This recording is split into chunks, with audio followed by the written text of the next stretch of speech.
My name is Annika Lucas. I am a mom. I have pets.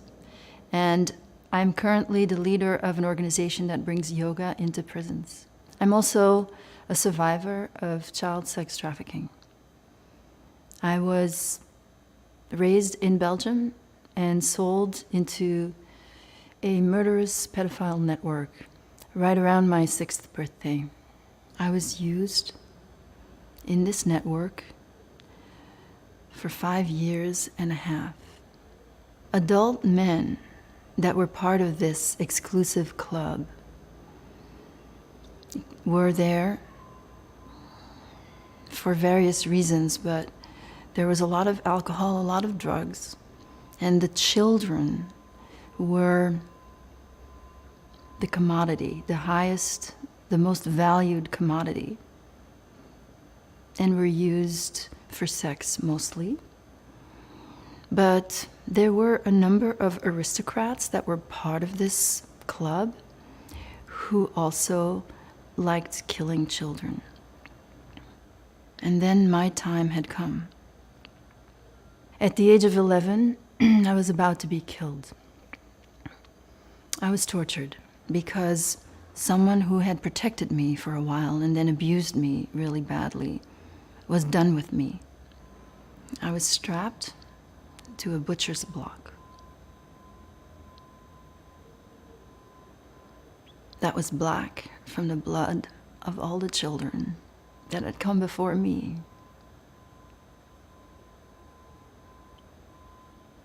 I was there for a few hours.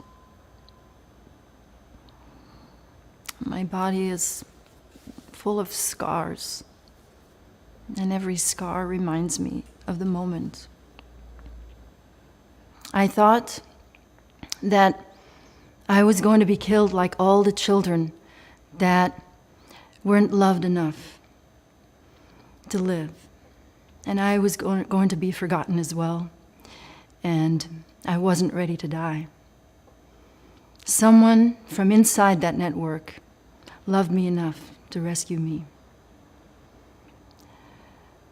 That torture lasted a few hours. However, I was in that network for 5 years and a half. In that time, I was raped many, many, many times. I don't have any scars to show how many times I was raped, but I did the math. Usually it was a whole night in the weekend. And so I gathered that I was raped, actually raped, for about 6 hours a week. 1,716 hours of rape before I reached the age of 12. I grew up with instructions that were given to me by the person who rescued me, that kept me out of prostitution, kept me away from drugs, led me out of the country, Belgium, where this all happened. As a young adult, though I didn't have any scars, I had been projected upon so much as a sexual object that I attracted men.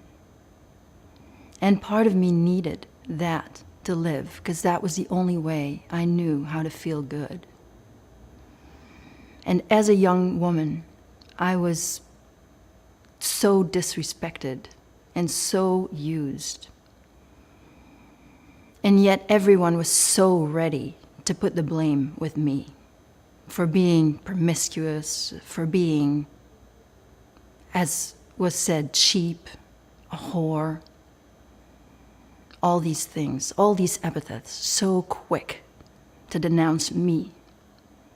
And then as I was healing, I realized, no, I have to break out of this pattern that I'm in, that I need sexual attention. So let me break away from it. Let me not objectify myself at all. Let me become a liberated woman.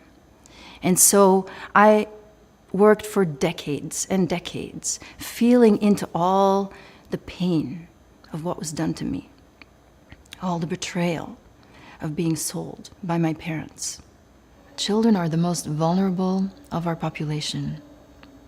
So we want to create a society where children will be safe, where children will have a community around them. Every child deserves safety. No child deserves what I went through and what millions of children each day go through. But unfortunately, the way the system is right now, that is part of the system. As women, we have so much potential to be truly empowered by feeling into everything that we as women endure. That gives us more strength than anyone. All that pain, behind all that powerlessness and that humiliation, really feeling into what was done to me, really understanding that it wasn't me, that at the end of the day, I'm okay. I was a child. I was being victimized. It wasn't my fault.